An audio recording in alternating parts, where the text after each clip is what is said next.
సామర్థ్యాన్ని చూడడు. ఆయనకు నీ శక్తితో పని లేదు, ఆయనకు నీ జ్ఞానముతో పని లేదు, ఆయనకు నీ బలముతో పని లేదు. ఆయన నీ సామర్థ్యాన్ని చూచి, ఒక వ్యక్తి సామర్థ్యాన్ని చూచి ఎన్నుకునేవాడు కాడు. పేతురికి ఏ సామర్థ్యం లేదు, దేవుడు ఎన్నుకున్నాడు. అతడు పిరికివాడు, అతని జ్ఞానము లేదు, అతడు భయస్థుడు, హల్లెలూయా, అల్ప విశ్వాసి, 4 అడుగులు వేసి మునిగిపోయేవాడు. కానీ దేవుడు ఒక వ్యక్తిని సామర్థ్యాన్ని చూసి ఎన్నుకోడు. జ్ఞానుల్ని ఎన్నుకునేవాడు కాడు. లోకంలో వెర్రి వారినే ఎన్నుకునేవాడు ఉన్నాడు, జ్ఞానము లేని వారిని ఎన్నుకునేవాడు ఉన్నాడు. ఇప్పుడు నా దేవుని కన్ను నీ పైకి దిగి వస్తున్నా, నిన్ను ఎన్నుకుంటున్నాడు. He's choosing. Oh, Rabba Shabba Karaba Kataraba. Power is falling. ఒంటరిని ఏడవకు.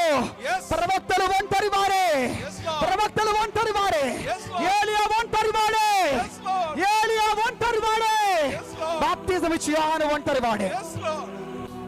నీకు తెలుసు ప్రభు నిన్ను కోరుకుంటున్నాడని.